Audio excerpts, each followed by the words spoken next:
namanya Ricky. Nah, Ricky ini dia seorang penemu mobil listrik. Dia malah penemu ini apa? Dari Minang. Jadi dia tidak terlalu dihargai di Indonesia, bayangin.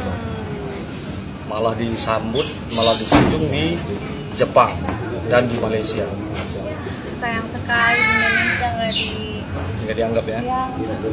Gimana ceritanya, penasaran kan penonton? Jangan lupa di subscribe, terus like, and share. Oke, ini dia videonya. Ricky Elson mobil listriknya diburu di Jepang dan Malaysia. Tak salah jika Ricky Elson disebut sebagai salah satu putra terbaik Indonesia dengan pemenang dunia. Di Jepang, prestasi Ricky sebagai pengembang mobil listrik sangat sukses. Ia memegang jabatan penting sebagai Kepala Divisi Penelitian dan Pengembangan Teknologi Permanen Magnet Motor dan Generator Nidec Corporation, Kyoto, Jepang. Kini Malaysia pun siap memberi tawaran menggiurkan. Apa kabar Indonesia?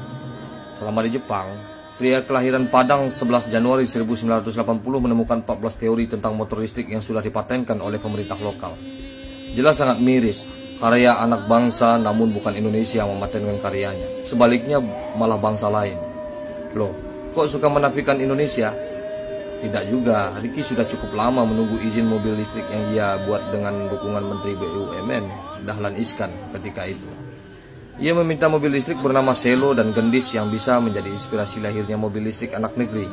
Namun apa daya, izin tak kunjung keluar. Bahkan terkesan digantung oleh Kementerian Riset dan Teknologi.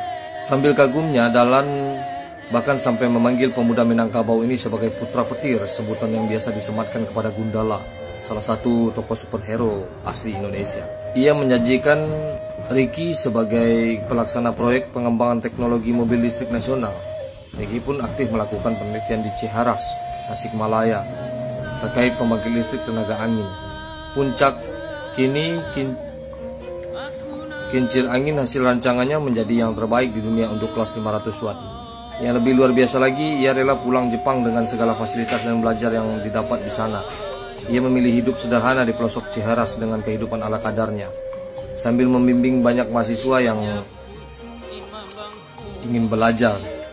Ricky juga rela berjauhan sementara dengan istri tercinta demi cita-cita mewujudkan pembangkit listrik murah dan ramah lingkungan untuk Indonesia.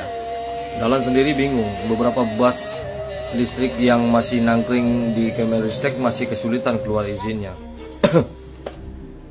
Sementara itu, bus-bus listrik sudah melewati jarak jauh dari Jakarta, Bandung, Yogyakarta, Jakarta. Pemerintah berkilah mobil-mobil itu tak lolos uji emisi. Agak aneh, sebab negara maju seperti Jepang saja menerima. Melalui akun Facebooknya, Ricky menerima jika perusahaan di Jepang menerima pekerjaan sebelumnya, terus membujuknya untuk kembali. Apalagi menurutnya saat ini Indonesia belum bersahabat untuk hasil-hasil karyanya. Akhirnya Ricky kembali ke Jepang setelah dikecewakan oleh bangsanya sendiri. Meskipun demikian, tekadnya tetap sama, ingin memberi kontribusi untuk negeri sendiri. Bisa jadi hal ini kelak akan terjadi kompilasi pemerintah memiliki kebijakan yang lebih baik bagi para ilmuwan seperti Ricky. Jika yang menikmati karya Ricky dan tim beberapa waktu lalu hanya Jepang, kini datang negara yang agak sensitif bagi kita, yaitu Malaysia. Ya, Malaysia telah menyetujui minat untuk membeli prototipe Selo dan akan dikembangkan di sana. Bahkan negeri jiran siap untuk memboyong Ricky.